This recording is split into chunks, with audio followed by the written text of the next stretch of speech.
বৃন্দাবনে একটা মঠ তৈরি করেছি কেশিঘাটের কাছে। আমার বাংলা থেকে বহু মানুষে যায়, তাদের কাছে বৃন্দাবনে ঘর ভাড়ার টাকা থাকে না, গরিব মানুষ, তাদের সেবার জন্য মঠটা বানানো হয়েছে আমার ক্ষমতা অনুযায়ী। 50 জন থাকবে, যতদিন খুশি থাকবে, মন্দিরে প্রসাদ পাবে, আমার নিতাই চৈতন্য সেবাশ্রম প্রসাদ পাবে, ভগবানকে যা দিয়ে জুটাবো তাই পাবে, বৃন্দাবন দর্শন করবে, বাড়ি আসার সময় সামনে প্রণামী বাক্স আছে, যদি ভালো লাগে কিছু দেবে, না ভালো লাগলে চলে আসবে।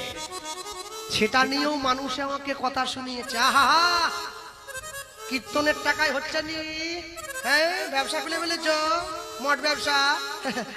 হাতিটা বাজার দিয়ে চলে যায়, কুত্তাগুলো কি চিৎকার করছে, ওরে চিৎকার। হাতিটা বলে তোমরা আমাকে কেন ঘেউ ঘেউ করছো? বলে তুমি এত বড় কেন? বলে আরে আমি কেন বড়, ভগবানকে গিয়ে বল যে আমায় বড় বানালো। বলে না আমরা ছোট কেন? বলে তুই জিজ্ঞাসা কর তাকে কেন ছোট হলি। বলে না তুমি বড়, আমরা ঘেউ ঘেউ করে তোমাকে আমাদের জায়গায় টেনে নামিয়ে আনবো। কোনোদিন হবে নাকি? কোনোদিন হবে না। আপনি আপনার লক্ষ্যে স্থির থাকুন, মানুষে ঘেউ ঘেউ করবে, ও করতে দেন, ও করতে দেন। যে মদ খেয়ে রাস্তায় পড়ে থাকে তাকে কেউ টোন টিটকিরি করে না, যে হাতে জপের মালা নিয়ে তিলক সেবা করে রাস্তা দিয়ে চলে যায় তাকে লোকে টোন করে। কেন জানেন? বাকিরা চায় ওকে টেনে আমাদের জায়গায় নামিয়ে আনবো, তো এগিয়ে চলে যাচ্ছে। লোকে আবার ইঙ্গিত করে, গোপালের মা আবার ভক্ত হয়েছে, টোন করে লোকে। মনে রাখবেন, পাইয়া মনুষ্য জন্ম, জীব যদি করে পশু কর্ম, পশুজনী হইবে নিশ্চয়। জন্মিয়া এই চরাচরে যে যেমন কর্ম করে, কর্ম অনুযায়ী ফল তারে লইতে হয়। সারা জীবন ধরে যদি আম গাছ লাগান, মৃত্যুর সময় আপনি আম পাবেন, এতে কোনো সন্দেহ নেই। সারা জীবন ধরে যদি উচ্ছে গাছ লাগান, মরার সময় আপনাকে তিতো মুখে নিয়ে মরতে হবে, এতে কোনো সন্দেহ নেই। কর্ম তোমার ভালো হলে ভাগ্য তোমার দাসী, হৃদয় তোমার ভালো হলে ঘরেই মথুরা কাশী। আমি পুরীতে যাই, আমি বৃন্দাবনে যাই, আমি নবদ্বীপে যাই, আমি লক্ষ্য করি মানুষে মায়াপুর ইস্কনে সন্ধ্যেবেলা আরতি দর্শন করে কপালে তিলক নিয়েছে, আরতিতে খুব নেচেছে, হরে কৃষ্ণ করে নেচেছে। এবার নেচে টেচে এসে ইস্কনে গেটের বাইরে দাঁড়িয়ে ডিম ভাজা দিয়ে মুড়ি কিনে খাচ্ছে। তুই কেন এসছি নবদ্বীপ? বাড়িতে ঘুমিয়ে থাকবি না, লাভ আছে তাহলে। নবদ্বীপে যদি এসে ডিম ভাজা কিনেই তুমি খাবে, নবদ্বীপ যাবে কেন?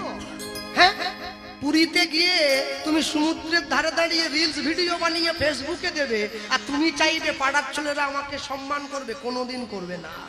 সম্মান কোনোদিন জোর করে পাওয়া যায় না, সম্মান অর্জন করে নিতে হয়।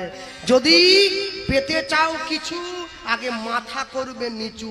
যে যত অবনত সে হবে তত উন্নত। কেন? সব সময়ের জন্য মনে রাখবেন, আপনারে লোহে বিব্রত রহিতে আসে নাই কেহ অবনি পরে, সকলের তরে সকলে আমরা, প্রত্যেকে আমরা পরের তরে। এই যে ছেলে মেয়েগুলো বসে আসতে, এই যে ছেলে মেয়েগুলো বসে আছে, এরা তো পড়াশুনো করে প্রত্যেকে, এরা তো এমনি নয়। বলো মহাপ্রভুর জন্মসাল কবে? তখন থেকে গল্প করছে স্টেশন, বল দেখো, বলতে পারবে না, পারবে কেউ? কেউ সাহায্য করবেন না কিন্তু বাবারা। এবার বলো, হরগৌরী হোটেলের নায়িকার নাম কি? মুখে ঘুরছে, টাপ করে বলে দেবে, শুধু বলতে পারছে না, লোক আছে বলে, ঐশানী ঘোষ, ঐশানী ঘোষ, মুখে ঘুরছে। হ্যাঁ, আপনারা বলবেন তুমি কি সিরিয়াল দেখো না? এটা দেখি বলতে কি, মাঝে মাঝে দেখি আর ভাবি কি ভূতের নাচন হচ্ছে এগুলো। হ্যাঁ, মাঝে মাঝে চিন্তা করি। মনে রাখবেন, হরগৌরী হোটেল দেখে কারো জীবনে উন্নতি হবে না। 10-5 মিলি নিজ দুয়ারে বসিয়া কীর্তন করিবে সবে হাতে তালি দিয়া। আরেকটা কথা মনে রাখবেন, তুলসীর মালা প্রত্যেকে পড়বেন, বাড়ির ছেলে মেয়েদের পড়াবেন, সবাই পড়বে। তুলসীর হার জেনা পরে ছাড়, আমাকে তো পড়তেই হবে। তুলসীর হার জেনা পরে ছাড়, বৃথা জন্ম গেল তার। লোকে আমায় বলে, আর গোপালবাবু এখনো আমি একটু আধটু টিকটিকি ডিমের শরবতটা ভালো খাই, কি করে মালা পরবো একটু বলো। যার যেটা ভালো লাগবে সেটা খাও, কিন্তু মালাটা পরো। কেন? যারা আমিষ খায় তারা অজুহাত দেবে না, মালাটা কণ্ঠের থেকে নামিয়ে পড়বে। যারা নিরামিষ সেবা করো মালাটা কণ্ঠের সঙ্গে লাগিয়ে পড়বে। তাহলে পড়তে বলছি কেন? বলে লাইনে দাঁড়াও তবে তো ডাক পাবে। যদি লাইনে না দাঁড়াও তাহলে হ্যাঁ। একটা ছেলেকে বলেছিলাম, ও আমি গান করে বাড়ি যাওয়ার দিন 5 পরে আমাকে ফোন করছে, কৃষ্ণদা মালা কেনা হয়ে গেছে, তারপর ঘি মাখিয়ে কালো করেছি, মালার ধার মেরে দিয়েছি, কিন্তু দাদা কালকে সকালে মালাটা পরবো, আজকে রাত্রিবেলা একটা বিয়ে বাড়ির নিমন্ত্রণ আছে, কি করব? বিয়ে বাড়ির ডাক পড়েছে, তাহলে কি হবে? তাহলে আমি চান টান করে বিয়ে বাড়ি খেয়েটে এসে 8 দিন পরে মালাটা পরিয়ে নেবো, হবে না? বললাম তা তুমি ঠিক বলেছো ভাই, তুমি মনে করো আরো 8 দিন পরে আরেকটা বিয়ে বাড়ির ডাক পড়লো, তখন কি করবে? বলে হ্যাঁ তা তো ঠিক, তা তো ঠিক। এবারে তুমি মনে করো আরো 8 দিন পরে একটা অন্নপ্রাশন বাড়ির ডাক পড়লো, তখন কি করবে? সেখানেও খাসি, তখন কি করবে? বলে দাদা তাহলে কি করবো? আমি এবারে ঠিকটা আমি বলবো, তুই শোন। বলে কি? আমি এবার তুই মনে কর আরো 8 দিন পরে তোর যাবার ডাক পড়ে গেল, তখন কি করি? মালা তো পরাই হলেনি, এটা কি করবো? বলি এক্ষুনি পর, এক্ষুনি পরবো, এক্ষুনি পর। ওরে গায়ে কাদা মাগলে জম ছাড়বে নি, আমি ছোট ভাষাটা বলছি নি, গায়ে কাদা মাগলে জম ছাড়বে নি রে, মালা পর, মালা পর, মালা পরবে। ভালো লাগুক আর না লাগুক রোজ খাবে পিতা, ভালো লাগুক আর না লাগুক রোজ পড়বে গীতা। মুসলমানদের ধর্মগুরু হযরত মুহাম্মদ তার মুসলিম ভাইদেরকে বললেন, আমি আল্লাহ নই, আল্লাহর দূত। খ্রিস্টানদের ভগবান যীশু খ্রিস্ট তার খ্রিস্টান ভাইদেরকে বললেন, আমি ঈশ্বর নই, ঈশ্বরের সন্তান। কুরুক্ষেত্রের মাঠে দাঁড়িয়ে ভগবান শ্রীকৃষ্ণ অর্জুনকে বললেন, আমি স্বয়ং ভগবান। যার জন্য তো আদালতে গিয়ে লাল কাপড়ে মোড়া বইতে হাত দিয়ে বলতে হয়, যাহা বলিব সত্য বলিব, সত্য ছাড়া মিথ্যা বলিব না। ওটা কোরআন নয়, ওটা বাইবেল নয়, ওটা শ্রীমদ ভগবত গীতা। যারা কোর্টে গীতা রেখেছে ওরা কি আমার মতো 8 পাস নাকি? হ্যাঁ, the great educated person, the well human being, তারা জানে কোর্টে হাত দিয়ে গীতার উপরে কেউ যদি মিথ্যে কথা বলে, ইহজগতের কোর্টে সে ছাড়া পেয়ে গেলেও ভগবানের কোর্টে বিচারটা তোলা থাকবে, ঠিক সময়ে গিয়ে তার বিচারটা হয়ে যাবে। মনে রাখবে, যারা বাড়ির বাইরে বাবারা যান, চাকরি করেন, ব্যবসা করেন, ছেলে মেয়েরা পড়াশুনো করে, এক পকেটে মোবাইল রাখেন, আরেক পকেটে গীতা রাখুন, তবে তো জীবনের ব্যালেন্স থাকবে। সপ্তাহে 1 দিন করে বড় হোটেল রেস্তোরাঁয় যান খেতে, 1 দিন করে হোটেলে যান, সপ্তাহে 1 দিন করে মন্দিরে গিয়ে প্রসাদ পান, তবে তো জীবনে ব্যালেন্স থাকবে। মাসে 1 দিন করে পিকনিক করতে যান, মাসে 1 দিন করে হরি কথা শুনতে যান, তবে তো জীবনে ব্যালেন্স থাকবে। দস্যু রত্নাকরের মতো মরার সময় রাম রাম নয়, রাম রাম মরা মরা বলতে বলতে তবেই উচ্চারণ হয়েছিল। আমি যদি তার চরণটা ভালোবেসে থাকি, এক না একদিন ঠিক উচ্চারণ হবে। হ্যাঁ, অযোধ্যায় রাম মন্দির তৈরি হয়ে গেল, লোকের কি জ্বালা পোড়া। একটা স্কুল করলে হতো নি, মন্দির হয়ে গেল। আরে স্কুলও হচ্ছে, স্কুলেরও দরকার, মন্দিরেরও দরকার। সমাজকে সুন্দর করতে গেলে পুলিশের যেমন দরকার, সমাজকে ভালো করতে গেলে সাধুরও তেমন দরকার। একটা দিক কম হয়ে গেলে সমাজের শৃঙ্খলতা ভেঙে পড়বে। মনে রাখবে, ভক্তমণ্ডলী ভক্তিমতী মায়েরা নিতাই চাঁদের চরণটা জড়িয়ে ধরে উদ্ধারণ দত্ত যখনই নয়নের জলটা ফেলেছে, নিতাই চাঁদ উঠে বসেছে, উদ্ধারণ তুমি কাঁদছো আজকে? হ্যাঁ, ভারতবর্ষের জাতীয় খেলা কি? না, ফুটবল না। হ্যাঁ, হাডুডু খেলা।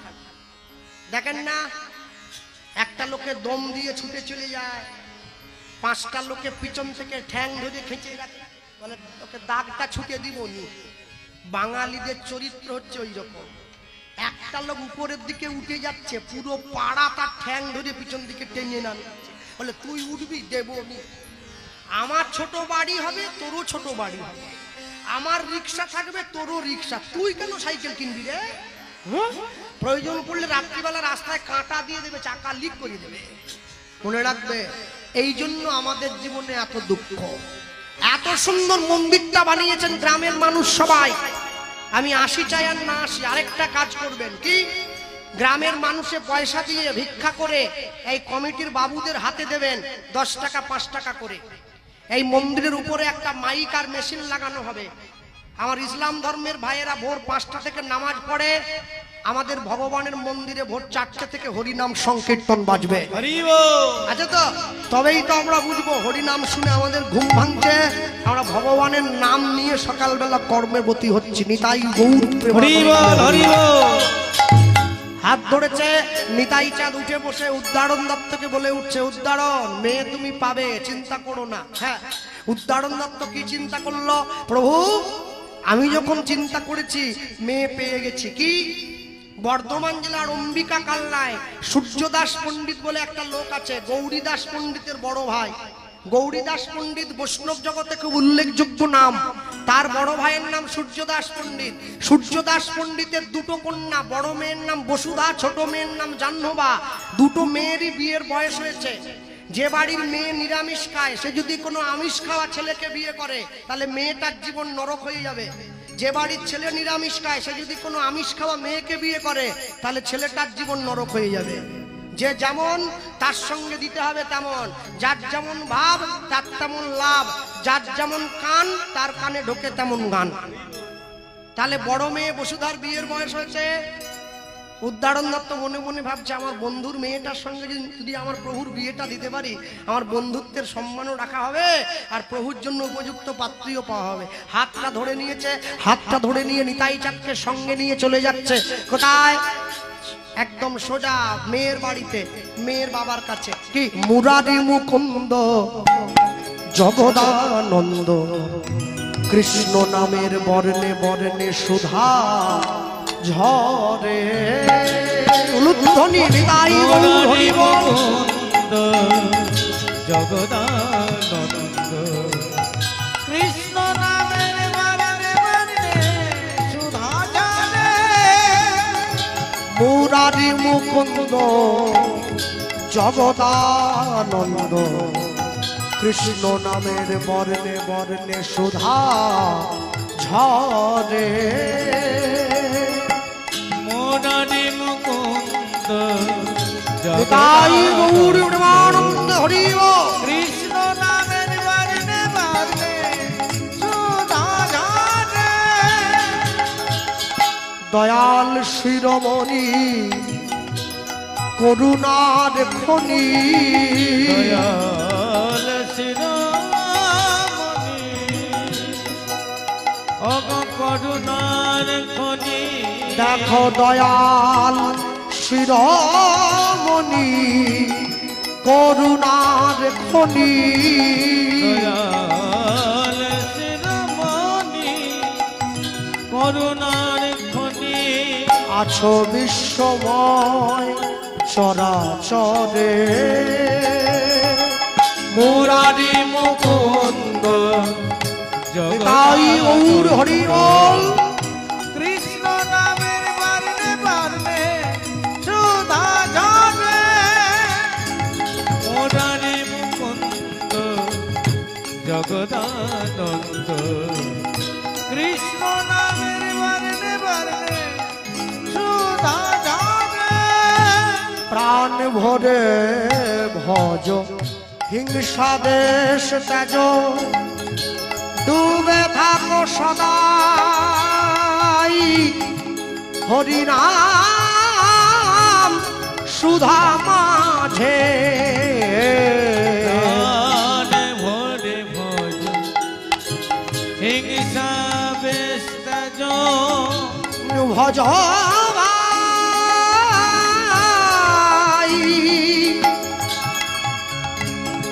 ভজ ভাই ভজ ভাই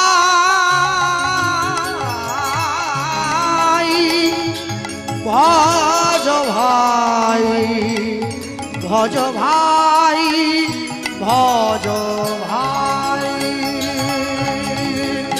প্রাণ ভরে ভজ হিংসা দেশ তেজ। ডুবে থাকো সদাই হরিনাম সুধা মাঝে। হরে প্রেম ভরে ভজ হিংসা বেশ তেজ।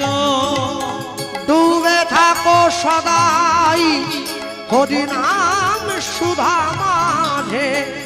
গুরু গোবিন্দ চরণ আসে মহানাম কাঁদে ওই না গুরু গোবিন্দ চরণে আছে মহানামে কাঁদে।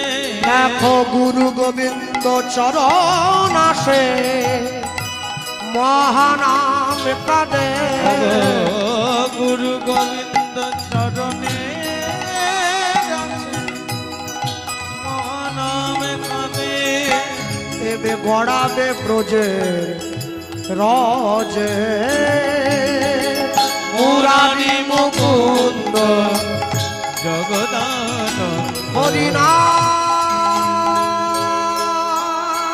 করো ভাই হরিনাম করো ভাই গারি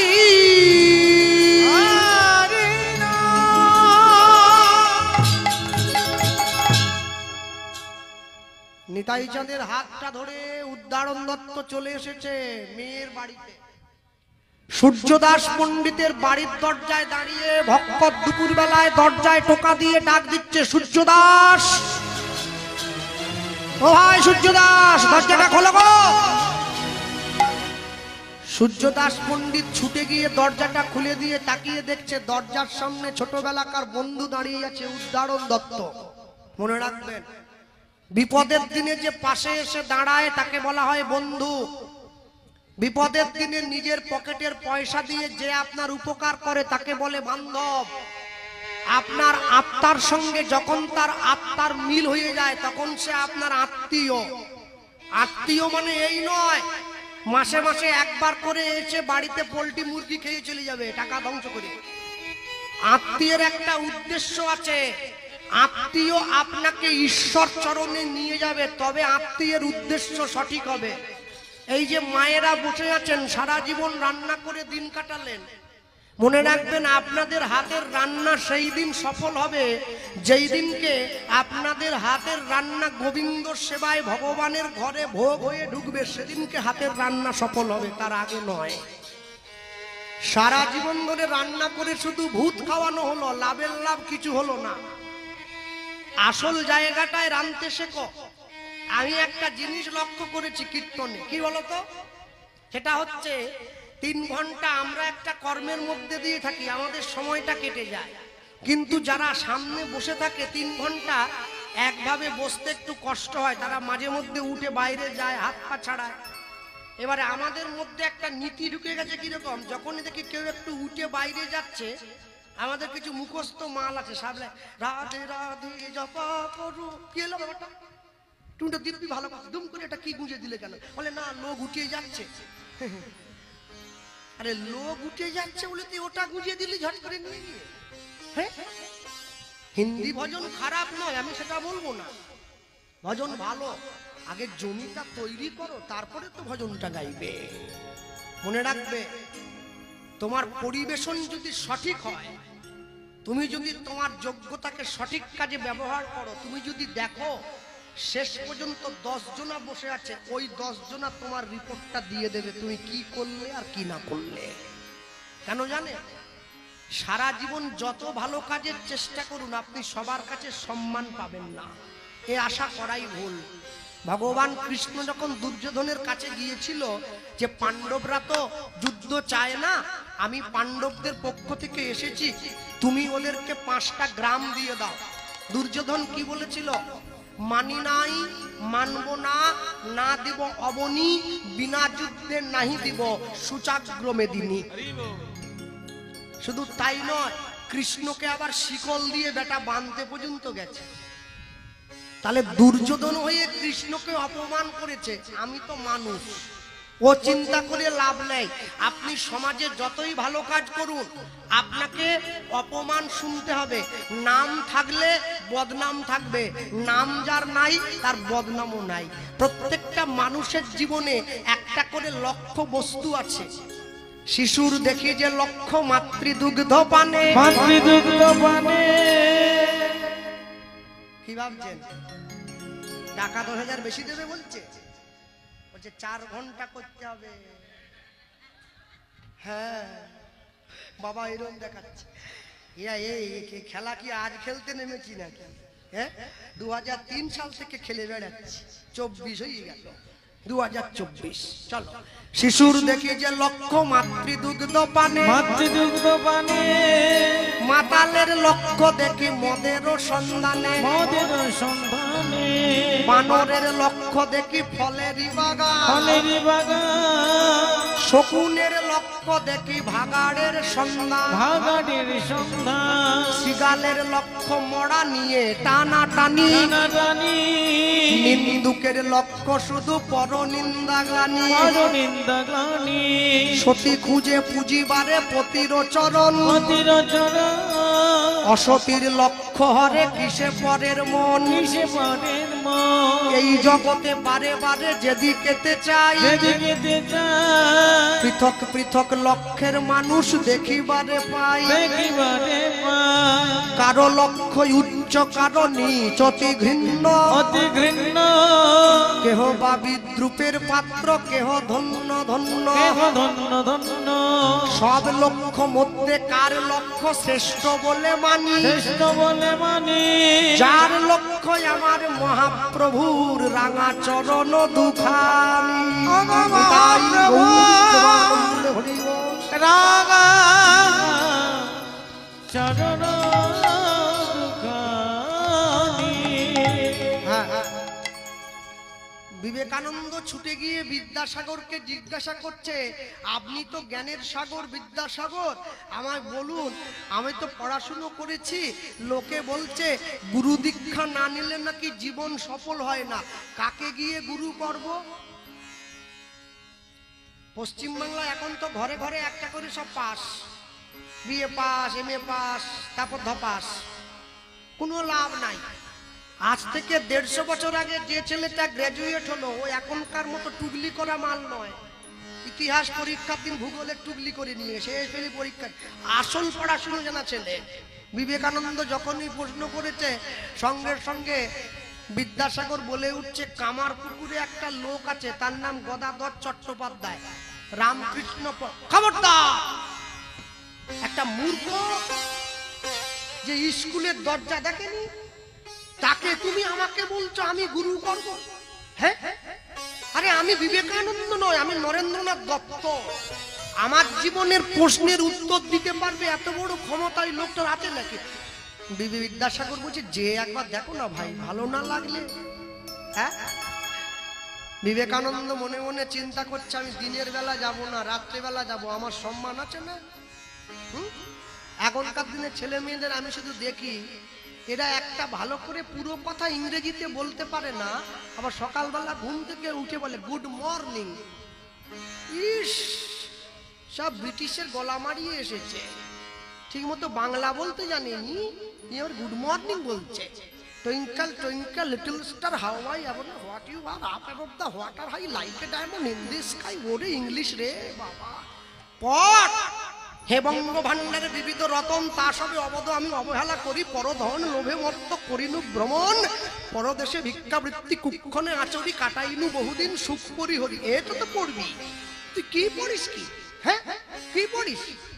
বিবেকানন্দ রাতের অন্ধকারে চাদর মুড়ি দিয়ে রামকৃষ্ণ দেবের পাতার কুটিরের সামনে গিয়ে দাঁড়িয়েছে। দরজাটা আলতো করে ভেজানো আছে, দরজাটা হালকা করে ঠেলে দিয়ে দেখছে, যে লোকটা স্কুলের দরজা দেখেনি, সেই লোকটা দোয়াতের মধ্যে কালি ডুবিয়ে খসখস করে পাতার উপরে কি লিখে চলে যাচ্ছে।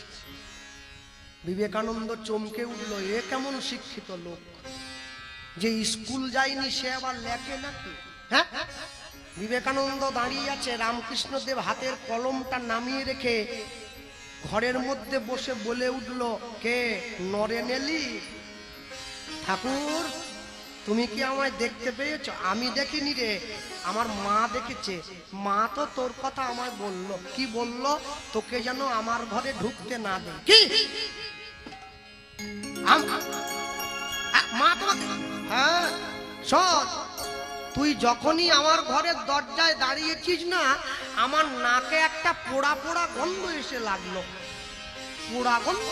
হ্যাঁ, আমার মনে হলো অহংকারের আগুনে কেউ একটা জ্বলছে, তার অন্তরটা পুড়ছে।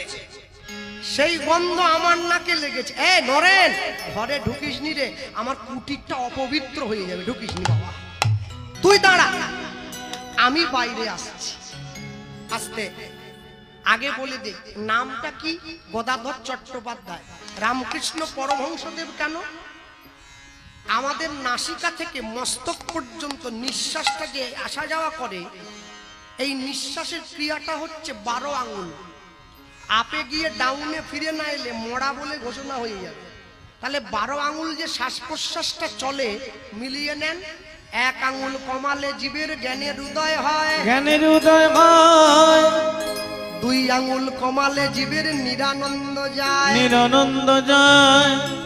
3 আঙুল কমাইলে ত্রিতাপ জ্বালা যাবে দূরে, যাবে দূরে।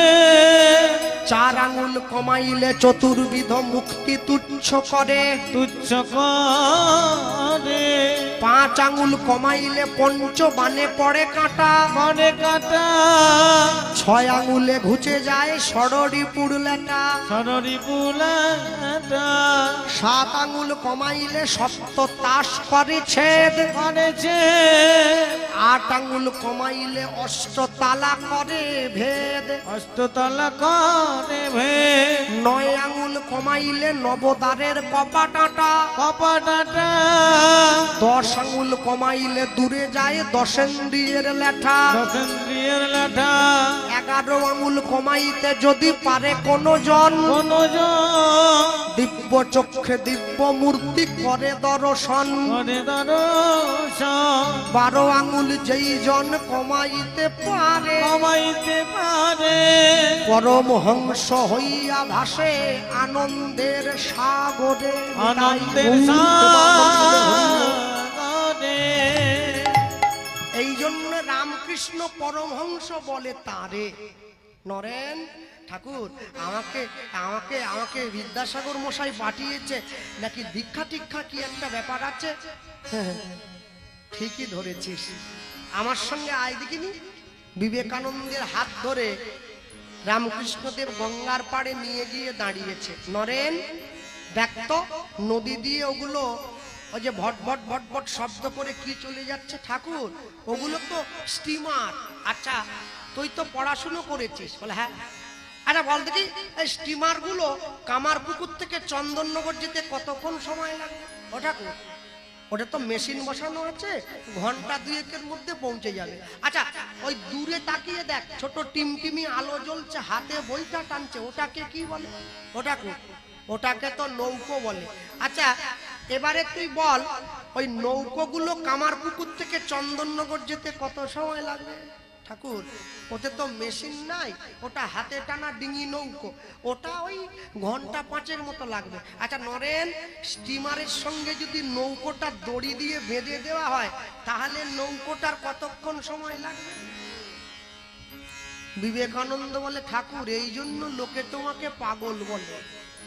বলে কেন? বলে আরে স্টিমারে মেশিন আছে, নৌকোতে মেশিন নেই। স্টিমারের সঙ্গে নৌকোটা দড়ি দিয়ে বেঁধে দিলে স্টিমারটা যে সময় চন্দননগর যাবে, নৌকোটা সে সময় যাবে। এটা কি তুমি বোঝো না? রামকৃষ্ণ দেব বলে আমি তো বুঝি রে শালা, তুই তো বুঝিস না। কেন?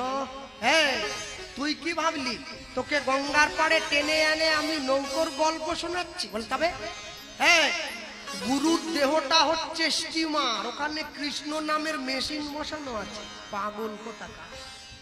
শিষ্যের দেহটা ডিঙি নৌকো, ওটা হাতে টানছে, সংসার সমুদ্রে ভেসে বেড়ায়। একবার যদি শিষ্য হয়ে গুরুদেবের এই স্টিমারের সঙ্গে ভক্তিরূপী দড়ি দিয়ে নিজের দেহটা বেঁধে দিতে পারিস, তাহলে গুরুদেবের সঙ্গে সঙ্গে শিষ্য হয়ে তুইও সঠিক সময়ে গোবিন্দ চরণে পৌঁছে যাবি। রামকৃষ্ণ দেবের পরমহংস দেবের আশীর্বাদ মাথায় নিয়ে বিবেকানন্দ চলে গিয়েছিল আমেরিকার চিকাগো শহরে হিন্দু ধর্মের মান উন্নয়নের জন্য। আমেরিকাবাসী বিবেকানন্দকে সম্মান দিয়েছে। আজকে যেমন আপনারা আমাকে আসরটা ছেড়ে দিয়েছেন, বিবেকানন্দকেও আসরটা দেওয়া হয়েছিল, তবে 4 ঘন্টা বা 3 ঘন্টার জন্য নয়, 5 মিনিটের জন্য। হ্যাঁ, আপনার 24 বছর বয়স, আপনি ধর্ম সম্বন্ধে কি জানেন যে বলবেন? আচ্ছা, মহাপ্রভু যখন সন্ন্যাস হয়েছিল বয়স কত ছিল? 24। বিবেকানন্দ আমেরিকার চিকাগো ধর্মসভায় যখন গেল বয়স কত ছিল? 24। সমাজের জন্য যদি কিছু করতে চাও যৌবন বয়সে করো, বুড়ো বয়সে হরি বল হয় না, হদি বল, হাওয়া বেরিয়ে যায়, হাওয়া বেরিয়ে যায়। যৌবন বয়সে করবে তুমি যদি সমাজের জন্য কিছু করতে চাও। বিবেকানন্দ ওই 5 মিনিট সময়টা তিনি যে কথাটা প্রচার করেছিলেন আমেরিকার মাটিতে দাঁড়িয়ে, সেই কথাটা শোনার পরে আমেরিকাবাসী তাকে সময় দিয়েছিল 2 ঘন্টা। ভারতবর্ষের সম্বন্ধে বলে যাচ্ছেন, বলতেই আছেন, শেষে গিয়ে বললেন, আমি তোমাদেরকে যে ধর্ম নিয়ে বললাম এটা কোনো ধর্মের নামে নামকরণ করবে না, এই ধর্মের নাম দেবে রিলিজিয়ন অফ জেন্টলম্যান, ভদ্র লোকের ধর্ম। এই জগতে ভদ্র মানুষ যে ধর্ম পালন করে সেই ধর্মটাই সনাতন ধর্ম। মনে রাখবে ভক্তমণ্ডলী, ভক্তিমতী মায়েরা, সন্ন্যাসী মানুষ, কাছে তো পয়সা নেই, আমেরিকাবাসী সুযোগ দিয়েছে, তবু গিয়ে গাছের তলায় বসে আছে, মানুষের কথা শুনছে। এমন সময় একটা মেয়ে এসে বিবেকানন্দের সামনে দাঁড়িয়ে বলছে, আপনাকে একটা কথা বলবো। বলো। আপনি সবার সব ইচ্ছা পূরণ করছেন, আমার একটা ইচ্ছা আছে। বলো মা, কি ইচ্ছা? আপনি আমাকে বিয়ে করবেন? সরাসরি দাঁড়িয়ে প্রশ্ন করে দিল, বিয়ে করবেন? বিবেকানন্দ বলছে, মা একটু ভুল হয়ে যাচ্ছে তোমার, তুমি আমার দিকে তাকাও। আমি সন্ন্যাসী, পায়ে খড়ম পড়েছি, মাথায় পাগড়ি দিয়েছি, গেরুয়া পোশাক পরেছি, আমি তো সন্ন্যাসী, ব্রহ্মচর্য রক্ষা করি, আমি তো বিয়ে করতে পারবো না মা। যেই বলেছে মেয়েটা কাঁদতে কাঁদতে ঘুরে চলে যাচ্ছে। বিবেকানন্দ মেয়েটাকে ডেকে বলছে, আচ্ছা মা, আমেরিকার মতো জায়গায় এত ভালো ভালো ছেলে থাকতে তুমি আমার মতো সন্ন্যাসী ভিখারিকে বিয়ে করবে, এটা তোমার লাভ কি হবে মা? আমার তো নিজেরই থাকার জায়গা নেই। বলে, কেন বিয়ে করব জানো? কেন? বলে, তোমাকে বিয়ে করে তোমার ঔরসে আমি তোমার মতো একটা তেজস্বী সন্তানের জন্ম দেব। পিতার যদি এত ক্ষমতা হয় তাহলে ভেবে নাও তোমার হাতে জন্ম দেওয়ার সন্তানের ক্ষমতা কত হবে। আমার সন্তান যখন রাস্তা দিয়ে চলে যাবে, গর্বে আমার বুকটা ভরে যাবে। আমি মানুষকে ডেকে বলবো, ওই দেখো বিবেকানন্দের সন্তান রাস্তা দিয়ে হেঁটে যাচ্ছে। বিবেকানন্দ মেয়েটিকে ডেকে বললেন, মা তুমি খুব ভালো একটা প্রশ্ন করেছো, অনেক দূর পর্যন্ত ভেবেছো। শোনো, তোমার দরকার আমার মতো একটা ছেলে। হ্যাঁ, আমারও যে দরকার তোমার মতো একটা মা। এটা বুদ্ধি করলে হয় না? তুমি আজ থেকে আমাকেই তোমার ছেলে করে নাও, তাহলে বিয়েও করতে হলো না, আমার ব্রহ্মচর্যটাও অটুট থেকে গেল, আর তুমিও আমার মতো ছেলে পেয়ে গেলে, আমিও তোমার মতো মা পেয়ে গেলাম। মাকে মাদার আর্থারের নোবেল, ছেলেকে স্বামী বিবেকানন্দ। পরবর্তীকালে মা হয়েছিল কে? দেশের জন্য প্রাণ নিবেদন করে দিয়েছিল ভগ্নী নিবেদিতা।